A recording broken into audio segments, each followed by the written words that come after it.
আচ্ছা এগুলো কি পদ্মার ইলিশ? পদ্মার ইলিশ দেখে তো একদম মানে ফ্রেশ লাগছে, টাটকা লাগছে। 1 কিলো 400 আছে, 1600 টাকা। বাংলাদেশের পদ্মার ইলিশ কলকাতায় বসে খাচ্ছি। দেখতে কি সুন্দর লাগছে দেখো কলা পাতার উপর। এবার 15 মিনিট এটা চাপা দিয়ে এবার আমি এর উপরে আবার প্রলেপ করে দিচ্ছি। দেখো জিনিসটা গরম ভাতে দই ইলিশ অসাধারণ লাগে।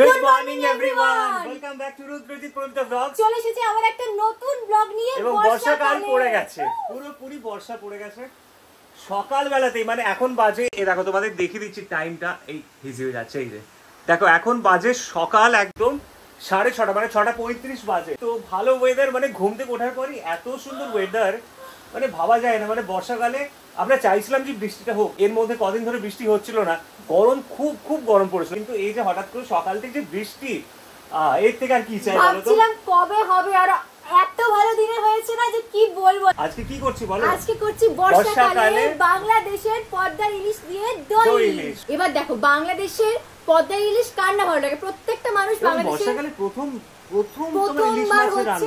এবং যখনই হয়েছে আমি বলেছি যে ইলিশ মাছ যদি আসে তাহলে বাংলাদেশের পদ্মার ইলিশে আসবে সবার আগে ঘরে। ইলিশ মাছ করতামই, এবং দুটো কারণ, একটা হচ্ছে বর্ষাকাল পড়ে গেছে আর কবে করবো, সেকেন্ড হচ্ছে মাইমা এসেছে, কারণ মাইমা এতবার রান্না করে খাওয়ায়। তো আমার ইচ্ছে হলো যে মাইমাকে যখন এসেছে তখন এবার করে খাওয়া। এর মধ্যে আমাদের আবার একটা অনুষ্ঠান আছে, সেই জন্যই মাইমাও এখানে এসেছে, আমরা সবাই মিলে একসঙ্গে যাব। কিন্তু কি বলবো, এই সবের মাঝখানে মনটা আবার আমার খুঁতখুতো করছে। মানে হয় না যে আনন্দতে মানে একদিকে খুব খুশি হয়েছি আর খুঁতখুতো করছে।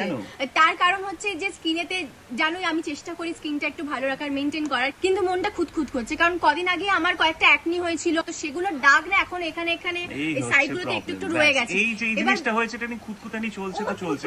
আমি বলছি এটা নিয়ে ভেবো না। অনুষ্ঠান বাড়িতে স্কিনটা ভালো রাখবে, দাগহীন স্কিন চাইবো নাকি দাগ টাগ নিয়ে, পিম্পল এইসব নিয়ে আমি যাবো? হ্যাঁ তো কমে যাবে, এত তুমি টেনশন করছো। ওটার জন্যই আমার একটু মুড অফ হয়ে আছে। আর মুড অফ করার কি আছে? আরে তুমি তো ওই হিমালয়ের একটা প্রোডাক্ট ইউজ করতে না, সেটা তো করতে পারো তো।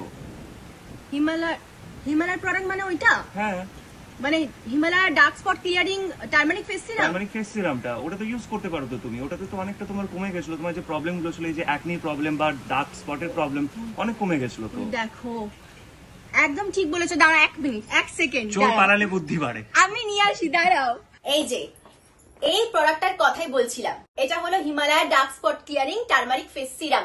এটা দুর্দান্ত একটা প্রোডাক্ট, আমি আগেও এটা ইউজ করেছি, অনেক দিন ধরে এটা ব্যবহার করছি। আমার স্পটলেস স্কিনের সিক্রেট কিন্তু এটাই। হিমালয়া খুবই ভালো ব্র্যান্ড, এই ব্র্যান্ডের প্রোডাক্টস গুলো আমার খুব ভালো লাগে। আমাদের স্কিনে ডার্ক স্পট তখনই হয় যখন আমাদের স্কিনে অ্যাকনি আসে, মানে পিম্পল হয়, কিংবা সান রেস থেকে, সূর্যের তাপ থেকে স্কিনটা আমাদের ড্যামেজ হয়ে যায়, বা হরমোনাল কোনো চেঞ্জেস হয়, তখনই কিন্তু আমাদের স্কিনে ডার্ক স্পট গুলো দেখা যায়। যেরকম দেখো আমার এই যে অংশগুলো রয়েছে, এইখানে দেখো হালকা হালকা, আমি যেটা বলছিলাম যে যায়নি, অ্যাকনের যে স্পট গুলো, ডার্ক স্পট গুলো এখনো আবছা আবছা রয়েছে, পুরো স্কিনটা কিন্তু ক্লিয়ার হয়নি। আমি সেই জন্যই এটা ব্যবহার করব, যাতে যেটুকু দাগ আমার রয়েছে সেটাও পুরো চলে যায়। এটা ন্যাচারালি রিমুভ করে ডার্ক স্পটস উইথ সোয়ারাসা টার্মারিক। আর হ্যাঁ, এই সিরামটা কিন্তু খুবই লাইট ওয়েট ফর্মুলা, এটা স্কিনে খুব তাড়াতাড়ি অ্যাবজর্ব হয়ে যায়, to gives you a visibly clear and radiant skin. স্কিনে ডার্ক স্পট এলে ওটা ট্রিট করো উইথ এফিকেশিয়াস প্রোডাক্টস, যেমন এই হিমালয়া ফেস সিরাম, কারণ এটা রিভিল করবে your natural glow and provide করবে অ্যান ইভেন টোন স্কিন।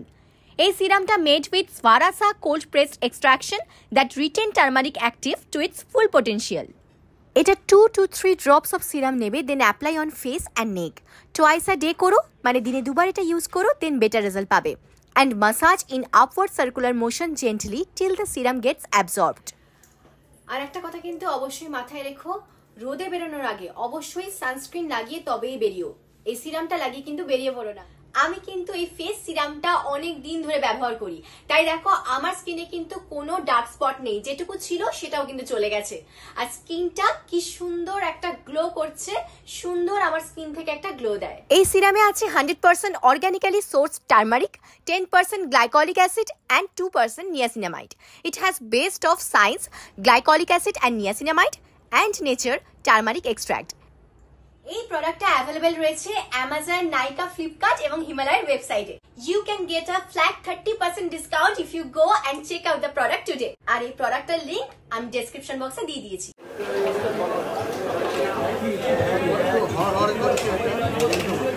প্রচুর ইলিশ মাছ মানে এখন বাজারে, মানে যেহেতু বর্ষাটা পড়ে গেছে অলরেডি। এটা 1 কিলো 400 আছে, 1600 টাকা দাম। আর এটা হচ্ছে 1400 আর এটা 1600। ভালো আছে, হ্যাঁ এটা 1600। তুমি এরকম চাইছো ওরকম আছে। আচ্ছা এগুলো কি পদ্মার ইলিশ? পদ্মার ইলিশ বলছে তো, এটা পদ্মার ইলিশ। মানে আমরা যেটা খুঁজছি মাছটা দেখে তো একদম মানে ফ্রেশ লাগছে, টাটকা লাগছে।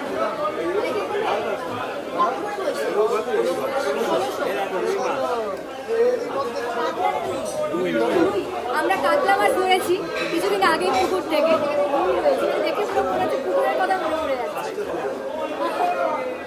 আমি ধুয়ে ঘরে গেছিলাম, এই দেখো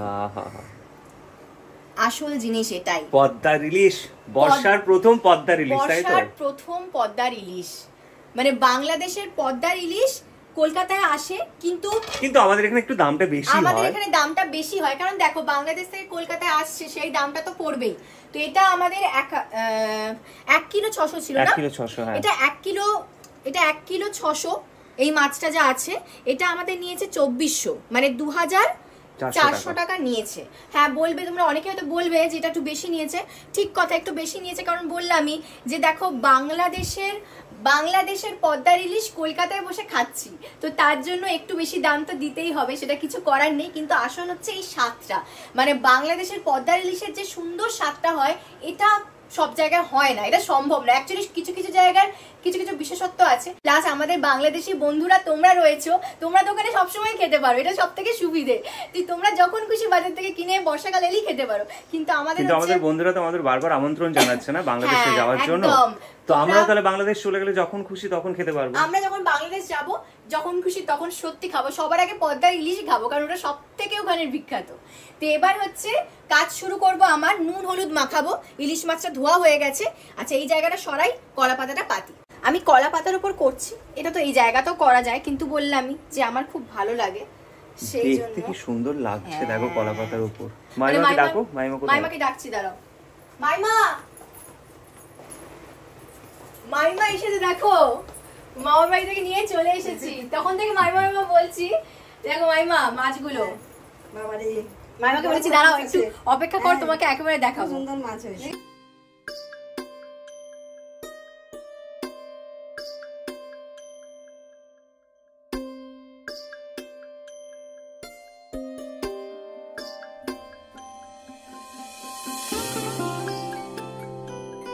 ইলিশ মাছ এতটাই নরম হয় যে একটু যদি তুমি প্রেসার দিয়েছো তাতেই মনে হবে যেন ভেঙে যাবে। নুন হলুদটা ভালো করে মাখিয়ে দিয়েছি, একটু সময় ধরে মাখালাম, কারণ মাছ তো যত নুন হলুদটা ভালো করে মাখানো হবে গন্ধ যাবে। ইলিশ মাছ, শুধু ইলিশ মাছ না, পদ্মার ইলিশ মাছ। শুধু পদ্মার ইলিশ নয়, বাংলাদেশের পদ্মার ইলিশ।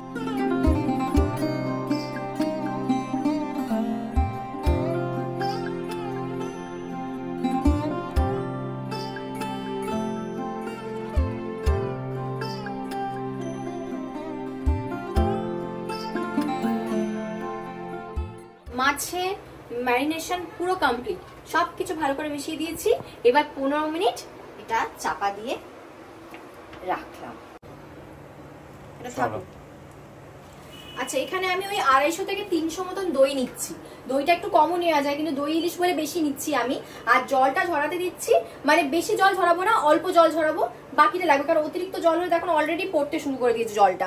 অতিরিক্ত জলটা না, ওই বেশি না, গ্রেভিটা যেটা যখন মাছের হবে দই ইলিশের পাতলা হয়ে যাবে বেশি, ওটার দরকার নেই। তো সেই জন্য একটু ঝরিয়ে নিচ্ছি। দইটা আমি 10 মিনিট মতন জল ঝরাতে দিলাম। আর আরেকটা জিনিস ভেজাতে দেবো, এটা ওই 15 মিনিট। 2 চামচ মতন মানে হলুদ সর্ষে, এটা সাদা সর্ষে বলে ফেলি অনেক সময় আমি, হলুদ সর্ষে নিয়েছি। আর 2 চামচ হচ্ছে কালো সর্ষে নিয়েছি, পুরোটা দিয়ে দিলাম। এটাও পুরোটা দিয়ে দিলাম। আর 1 চামচ দিচ্ছি পোস্ত।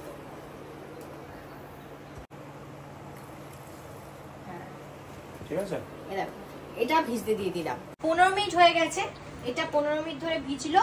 এই দেখো, এবার পেস্টটা বানাবো। এই গোটা যে কাঁচা লঙ্কা এরকম আমি 4খানা দিচ্ছি। এই ভেজানোটা এর মধ্যে পোস্ত রয়েছে, কালো সর্ষে, সাদা সর্ষে, পুরোটা দিয়ে দিই।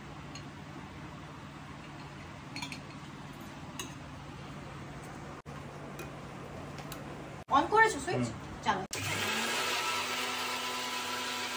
যত মিহি হবে না তত, যখন দই ইলিশটা পুরো রেডি হবে তত খেতে আরো ভালো, মুখের মধ্যে মিলিয়ে যাবে।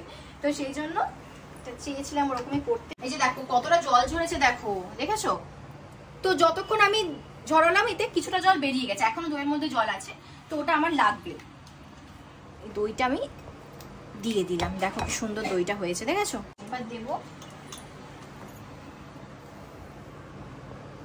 এই সর্ষে, তার সঙ্গে পোস্ত এবং তার সঙ্গে লঙ্কা বাটা। আজকে আমরা অনেক ভোর থেকে সব করছি গো, দেখো সে কোন সকালে শুরু করেছি, তারপরে বাজার চলে গেছি প্রায় 8টার মধ্যে, আমরা পুরো বাজারে চলে গেছি, 8:30টার মধ্যে ঢুকে গেছি বাড়ি, যাতে একদম ঠিক টাইম মতো, মানে একদম দুপুর যাতে আমরা রান্নাটা কমপ্লিট করতে পারি। ভালো করে দইয়ের সঙ্গে পুরো মিক্স করো, মিহি পেস্ট করো।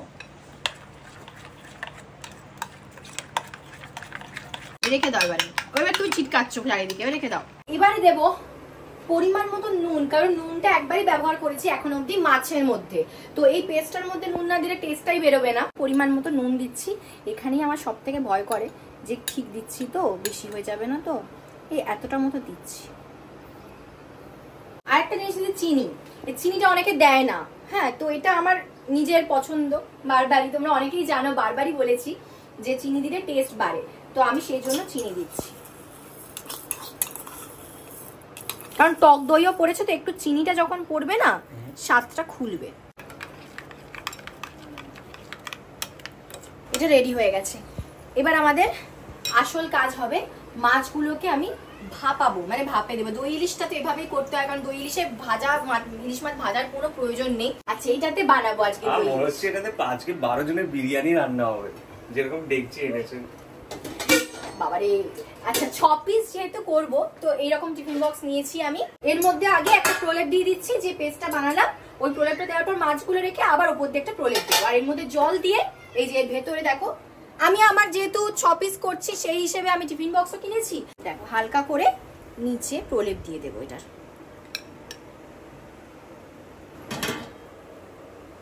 এই দিকটা বাকি রয়ে গেছে। এরপর মাছ দেবো, মাছের উপর বাকি, হ্যাঁ ইট দেবো, হ্যাঁ আবার সিমেন্ট দেবো, একদম বাড়ি রেডি, বাড়ি তৈরি হচ্ছে আসলে তাই। এই দেখো মাছগুলোকে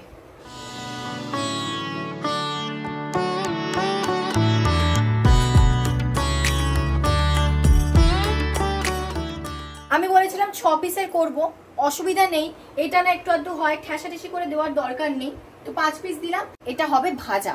এবার আমি এর উপরে আবার প্রলেপ করে দিচ্ছি।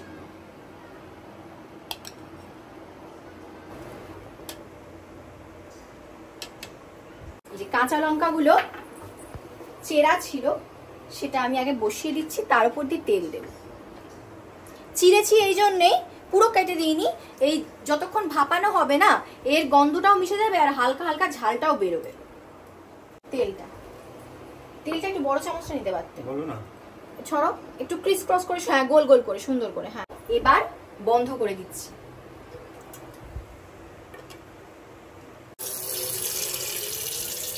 আচ্ছা, এবার এটা তো হোল্ডার, এটা না ব্যবহার করলেও চলে, কিন্তু এটা ব্যবহার করলে না ভালো, একটু না টিফিন বক্সটা উঁচু হবে, কারণ না হলে না এই চুইয়ে চুইয়ে ফুটবে যখন জলটা এই মাঝখান থেকে। এটা তো সিল করা নেই, বন্ধ করে দিচ্ছি টাইট করে, এর ভেতর দিয়ে জল ঢুকে যায়, তো সেটা উচিত না। এটা বসালাম, এ দেখো এটা বসিয়ে দিলাম, এই বসানো হলো। চাপা দিয়ে দিলাম,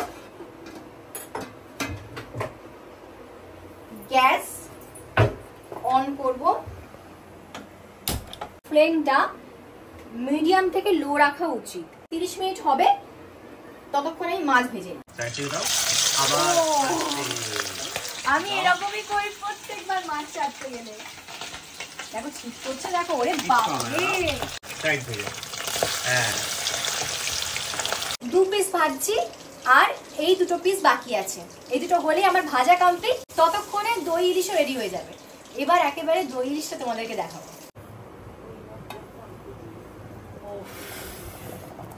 দেখো বাবা। জিনিসটা, এবার হচ্ছে আসল কাজ, যেটার জন্য সবথেকে বড় চিন্তা কাজ। হয় যে এবারে টিফিন বক্সটাকে তোলা। এখান থেকে বার করা, পুরো নিচ অব্দি ধরতে হবে না, কিন্তু ঢাকনা খুলে যাবে, খুব সাবধান। পারছো? ওফ বাবারে, তুমি যা করছো না, আমার মানে মাছটা দেখার জন্য মানে কি বলবো, 10 মিনিট হয়ে গেল আমরা এটাকে বার করে লুজ করেছি টিফিন বক্সটাকে। রেডি? তোমরা ready? Ready? Ready? Ready. Mukesh ready তো? এই দেখো, অসাধারণ। দেখতে খুব ভালো হয়েছে, এরকমই চাইছিলাম যেন সুন্দর থাকে। ওই তেলটা ওই জন্য আমি গোল গোল করে দিচ্ছিলাম, কারণ মাছের ধারে ধারে না সুন্দর তেলটা সাজানোর মতন হয়ে যায়। অসাধারণ হয়েছে গো।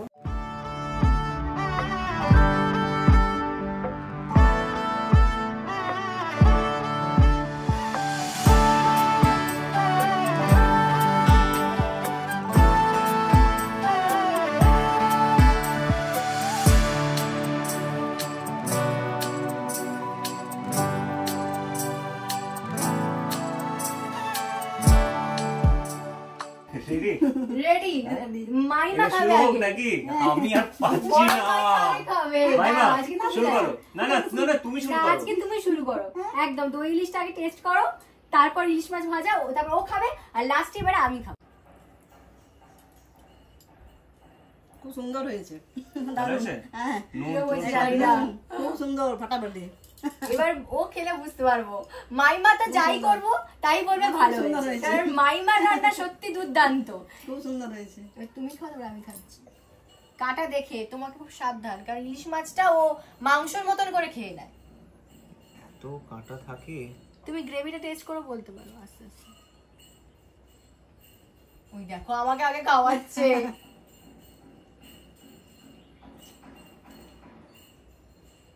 ভালো হয়েছে? সেটা তো ভালো লাগছে সত্যি? দারুণ কিন্তু আমি দারুণ। বুঝতে পারছি না, তুমি খাও। কাটা দেখো। বৌমা তো রান্না। ঝালটা একটু কম হয়েছে, বাট ভালো হয়েছে। আবার ঝাল দেখো, পরে আবার ঝাল বেশি। ভালো হয়েছে, বেশ ভালো হয়েছে। 4খানা লঙ্কা দিয়েছি। এই দেখো, পুরো মাংসের মতো হয়েছে গো। একদম মাংস।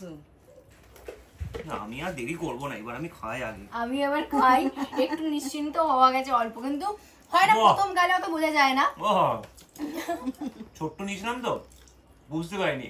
এবার অনেকটা ভাত দিয়ে যখন মেখে খেলাম না, ও দারুণ হয়েছে। ও বউ, গরম ভাতে দই ইলিশ অসাধারণ লাগে। পুরো এবং তার ঝাঁঝালো সঙ্গে একদম। আমরা এটাও নিয়েছি, এই যে তেল, এটা বাদ দেবো না। তোমাদেরকে অনেক ভালোবাসা, তোমাদের জন্য আমার রান্না করার ইচ্ছে কত বেড়ে গেছে জানো। এবং তোমাদের জন্যই আমার বউ রান্না শিখেছে। সবচেয়ে বড় অবশ্যই ব্যাপার। অবশ্যই, এটার পেছনে শিখেছে, খুব ভালো রান্না শিখেছে। মানে খুব আজকে সুন্দর। যদি সত্যি আমরা ব্লগ চ্যানেল না খুলতাম, তাহলে হয়তো আমার হাতে, বইয়ের হাতে রান্না হয়তো থাকতো না আমার না, পাতে। জানি না, হ্যাঁ, রান্না খাওয়া হতো না। থাকতো হয়তো, একটু ভাত গরম করে দিত, ডাল গরম করে দিত, ব্যাস। কিন্তু অ্যাকচুয়ালি ওর হাতের যে স্বাদ, সেটা পেতাম না। দই ইলিশ রান্নাটা যদি ভালো লেগে থাকে, তাহলে প্লিজ লাইক, শেয়ার, সাবস্ক্রাইব করে দিও। দেখা হচ্ছে তোমাদের সঙ্গে খুব তাড়াতাড়ি পরের ব্লগে।